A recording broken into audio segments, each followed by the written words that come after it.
నమస్తే, welcome to Suman TV. నేను మీ యామ్ని. ప్రస్తుతం మనతో ఉన్నారు ప్రముఖ ఆధ్యాత్మికవేత్త జ్యోతిషరత్న శ్రీమతి కోనాల భాగ్యలక్ష్మి రెడ్డి గారు ఉన్నారు. అమ్మతో మాట్లాడి మనకున్న సందేహాలను అడిగి తెలుసుకుందాం. నమస్తే అమ్మా. నమస్తే అమ్మా. అమ్మ, మనకి ఈ నెల జూన్ 1వ తారీఖున హనుమాన్ జయంతి అంటున్నారమ్మా. అసలు ఆంజనేయ స్వామిని ఏ విధంగా ఆరాధిస్తే మంచిదంటారు? అదేవిధంగా కొంతమంది జాతకంలో శని దోషాలు ఉంటాయమ్మా, వాళ్ళకి సంబంధించిన మంచి పరిహారం మాకు తెలియచేయాలి. తప్పనిసరిగానమ్మా. మొట్టమొదట మనము ఆంజనేయ స్వామిని స్తుతించుకుని ముందుకు వెళ్దాం. ఎత్ర ఎత్ర రఘునాథ కీర్తనం తత్ర తత్ర కృతమస్తకాంజలిం బాష్పవారి పరిపూర్ణలోచనం మారుతిం సుమతరాక్షసాంతకం. ఎక్కడైతే రామనామ శబ్దం వినిపిస్తుందో అక్కడ చిరంజీవిగా ఉన్నటువంటి, అంటే ఎవరైతే 7 చిరంజీవులు ఉన్నారో వాళ్ళలో ఒకడైన హనుమంతుడు అక్కడ కూర్చొని వింటూ ఆనంద బాష్పాలు రాలుస్తూ ఉంటాడు సుమా అని మనకి చెప్పబడింది. ఇందువలన ఎవరైనా సరే ఆంజనేయ స్వామిని కొలిచే వాళ్ళకి కొలువై వాళ్ళ వెంట కంట జంట కూడా ఉంటాడు ఆంజనేయ స్వామి. హనుమత్ ఆరాధకులు ఎలా ఏ విధంగా కొలవాలి, అసలు ఏం చేయాలి, చాలామందికి చిన్న కన్ఫ్యూజన్ ఉంటుందమ్మా. ఏమిటి, మొన్న ఆంజనేయ స్వామి జయంతి అని ఏప్రిల్ 23 చేసినాం కదా, మరలా ఎందుకు ఇప్పుడు చేస్తున్నాము అనే ఆలోచన కూడా ఉంటుంది. అయితే ఏమిటంటే అది ఏమిటి ఇదేమిటి అనేది కూడా చిన్న క్లారిటీ కూడా మీకు ఇస్తాను నేను. ఎందుకంటే చాలామంది అయ్యో మనం చేసేసాం కదండి ఏమిటండి ఇది, అది హనుమంతుని విజయోత్సవం. ఏప్రిల్ 23వ తారీఖున చైత్రమాస పౌర్ణమికి చేసింది హనుమత్ విజయోత్సవం. ఆ విషయాన్ని గుర్తుపెట్టుకోండి. ఇదే పుట్టినరోజు. నిజమైనటువంటి జయంతి ఏమిటి అంటే ఈ వైశాఖ మాసంలో అయిపోయిన తర్వాత కాస్త ఇంచుమించు, అంటే వైశాఖ మాస కృష్ణపక్షంలో దశమి తిథి రోజున తర్వాత ఇంకా కలిసి వచ్చిన శనివారం నాడు భౌమ్య, అంటే ఏమిటంటే ఇతనికి ఒకటి ఉంది, ఒక చిన్న శ్లోకం కూడా చెప్పుకుందాం. వైశాఖే మాస కృష్ణాయాం దశయా, అంటే దశమి తిథి. ఆ తర్వాత మందవాసరే, అంటే శనివారం పూట ఆయన పురాభాద్ర ప్రభూతాయ, పురాభాద్ర నక్షత్రంలో ఆంజనేయం మంగళకారక, అంటే ఆంజనేయుడు పుట్టాడు సుమా. ఆంజనేయుడు అంటే ఎలా వచ్చింది, అంజనా పుత్రుడు కాబట్టి ఆంజనేయుడు అయ్యాడు. వాయుపుత్రుడు కాబట్టి, అంటే వాయువు ఆయనకి యొక్క ఎవరైతే కేసరికి అంజనికి పిల్లవాడు పుట్టడానికి సహాయం చేశాడు కాబట్టి వాయునందనుడు అయ్యాడు. అదేవిధంగా కేసరి పుత్రుడు కాబట్టి కేసరి తనయుడు అయ్యాడు. రాముణ్ణి బాగా పూజించాడు కాబట్టి రామాయ రామభద్రాయ రామచంద్రాయ వేదసే రఘునాథనాథాయ సీతాపతయే నమః అని ఆ రామచంద్రుణ్ణి ఏమని అడిగాడు, రావణాసురుడు అడిగాడు, ఎవరయ్యా నువ్వు అన్నాడు. అంటే దాసోహం కౌసలేంద్రాయ అన్నాడు. మనం మామూలుగా ఎవరైనా చెప్తే ఏం చెప్తాం, నేను భాగ్యలక్ష్మి, లేకపోతే నువ్వు యామిని, ఇలా మనం పేర్లు అడ్రస్లు ఇంటి పేర్లతో సహా మన డిగ్రీలు క్వాలిఫికేషన్స్ కూడా చెప్పుకుంటాం. ఆయన ఏమనలా, అంటే అంతటి విజ్ఞాని ఆంజనేయ స్వామి. అందుకని ఈ ఆంజనేయ స్వామి పుట్టినప్పుడు అంటే ఎవ్వరు కూడా ఏ విధమైన కన్ఫ్యూజన్ అవ్వాల్సిన అవసరం లేదు. జూన్ మాసంలోనే సహజంగా వస్తూ ఉంటుంది.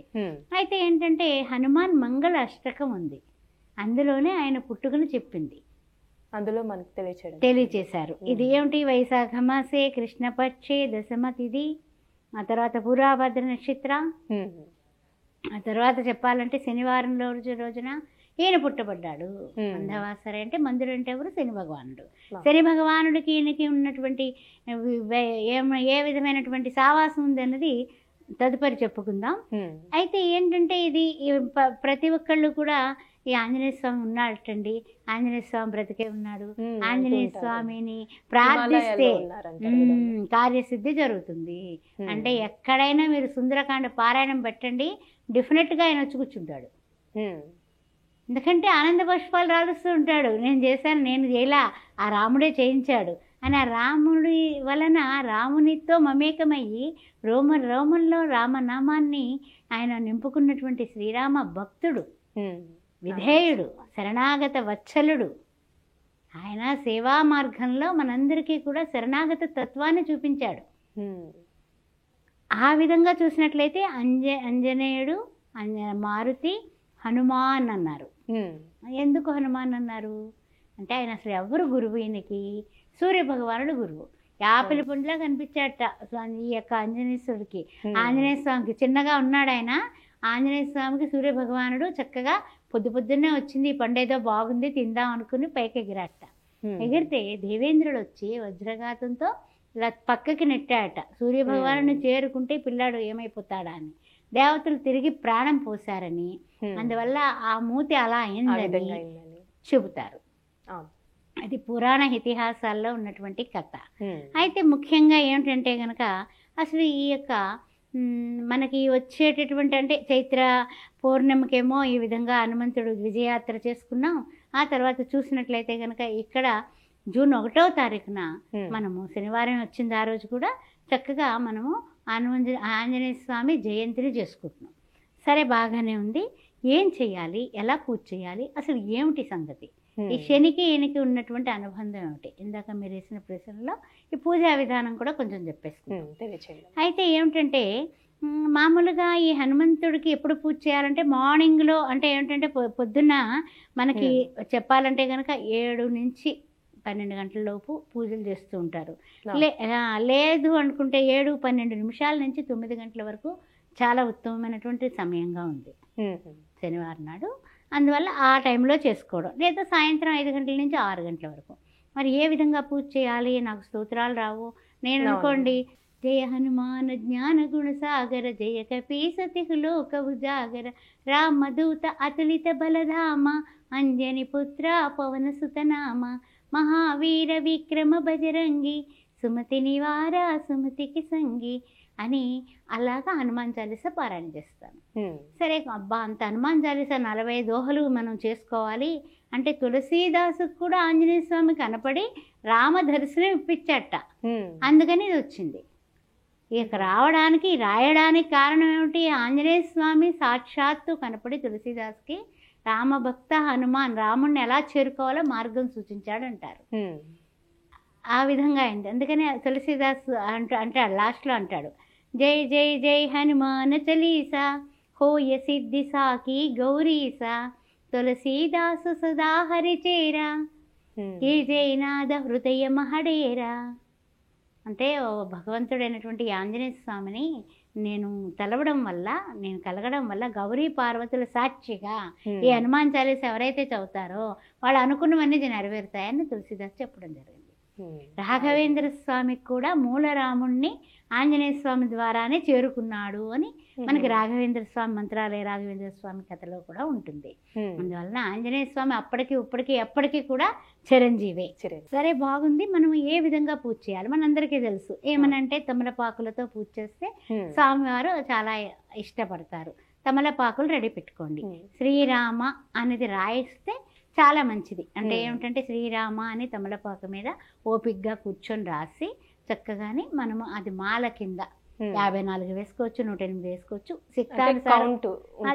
వాళ్ళకి అంటే అష్టోత్తరం, అర్ధాష్టోత్తరం మీ ఇష్టం. అది 11 వేసుకోవచ్చు ఓపిక లేకపోతే.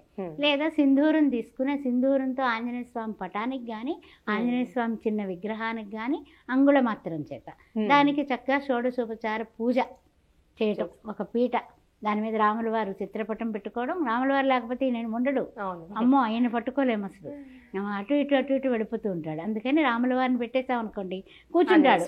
ఏదో నా స్వామిని పూజిస్తున్నారు, నాకన్నా నా స్వామి ఎక్కువ అనే రకం కాబట్టి అలా గంధ సింధూరంతో మనం పూజించి పులిహార కానీ కేసరి కానీ తర్వాత అప్పాలు కానీ, అప్పాలంటే చాలా ఇష్టం, వడమాల వేసి, అదేవిధంగా ఇంకా చెప్పాలంటే కనుక వడలు కానీ, వడలు కూడా చాలా ఇష్టంగా తింటారు ఆయన. అరటిపళ్ళు, కొబ్బరికాయ ఇవన్నీ కామన్గా మనం పెట్టేవి. ఇవన్నీ పెట్టి పూజ చేసుకుని చక్కగా శక్తానుసారం ఏం లేకపోయినా పర్వాలేదు, ఏ ఒక్కటి చేసినా నివేదన చేసుకోవడమే, అదేం కాదు. అయితే ఏంటంటే ఇప్పుడు ఎప్పుడు కూడా ఈ యొక్క మనం మామూలుగా సింధూరాన్ని ఇలా వేసేస్తాం కదా, ఈయనకి సింధూరం కొంచెం నువ్వుల నూనెతో కలిపి ఒంటికి రాస్తారు. అంటే శని భగవానుడు ఈయనకి చెంత పాదాల దగ్గర కూర్చుని ఉంటాడట. అర్ధాష్టమ శని, అష్టమ శని, శని యొక్క ఏలినాటి శని ఏమున్నప్పటికీ కూడా ఆంజనేయ స్వామికి 5 ప్రదక్షిణలు చేసి ఎవరైతే శనివారం నాడు ఆయన దగ్గర కూర్చొని హనుమాన్ చాలీసా కానీ పోనీ ఏం రాకపోతే హనుమాన్ జయ హనుమాన్ జయ హనుమాన్ అని అనుకున్నా, లేకపోతే జై శ్రీరామ్ జై శ్రీరామ్ అని అనుకున్నా, రామభక్త హనుమాన్ అనుకున్నా, శ్రీరామ దూతాయ నమః అనుకున్న, ఆఖరికి ఆ ఒక్క మంత్రం చాలు, శ్రీరామ దూతాయ నమః. మీరేం కంగారు పడక్కర్లా, చక్కగా మంచిగా ఇవన్నీ కూడా హనుమాన్ చాలీసా పుస్తకాలు కూడా హనుమత్ జయంతి రోజున ఒక 11 పంచితే చాలా శుభంగా ఉంటుందమ్మా. ఇవన్నీ కూడా అష్టమ శని దోషాలు పోతాయి, అన్నీ పోతాయి, ఎవ్రీథింగ్ అన్నీ కూడా. మీరు ఒకటే గుర్తుపెట్టుకోండి, ఆంజనేయ స్వామికి గుళ్ళో ఈ యొక్క ఎప్పుడైనా సరే మీరు పట్టుకెడతారు కదా సింధూరం, పూజ చేయించుకున్నప్పుడు భుజాల మీద కూడా సింధూరం వేయమని అడగండి. కుడి భుజం మీద, ఈ యొక్క కుడి భుజం మీద ఏదైతే సింధూరం ఉంటుందో అది మళ్ళీ మనం బొట్టు పెట్టుకోవడానికి అడిగి తీసుకోండి. ఎప్పుడైతే ఆయన అష్టోత్తరం చేసి అది కుడి భుజం మీద ఇస్తాడో అది తప్పనిసరిగా మనం రోజు పెట్టుకుంటే ఎలాంటి కార్యాలన్నా కూడా సిద్ధింపబడుతుంది. చాలా చక్కగా తెలియజేశారమ్మా హనుమాన్ జయంతికి సంబంధించి, అలానే పరిహారం కూడా. ధన్యవాదాలు మీకు. ఓం శ్రీ మాత్రే నమః. జై శ్రీరామ్. ఓం శ్రీ మాత్రే నమః. ఓం గణపతే నమః. ఆస్ట్రో భాగ్యలక్ష్మి అని ఈ ఛానల్ని సబ్స్క్రైబ్ చేశారా? చేయకపోతే వెంటనే చేయండి. అంతేకాకుండా మీరందరూ కూడా జాతకంలో కానీ, పొంతనలో కానీ, సి సెక్షన్కి కానీ, ఏ విషయంలో అయినా సరే మీరు ముహూర్తాలకు కానీ ఏదైనా సరే జ్యోతిష్య వ్యవహారాలకి నా నెంబర్లో సంప్రదించండి. 9866044439. అంతేకాకుండా ఇంకో ముఖ్యమైన విషయం, శ్రీ సౌభాగ్య మ్యారేజ్ బ్యూరో 16 సంవత్సరాలు పూర్తి చేసుకుని 17వ సంవత్సరంలో అడుగుపెట్టేసింది. అందుకని అన్ని వర్ణాల వారికి కూడా, హిందువులైతే చాలు, మీరు ఏ వర్ణంలో పుట్టినా కూడా సౌభాగ్య మ్యారేజ్ బ్యూరో ద్వారా పెళ్లి సంబంధాలు మీ బంధువులకి, మీ మిత్రులకి, మీ ఇంట్లో వాళ్ళకి మీరు సంప్రదించవచ్చు. జై శ్రీరామ్.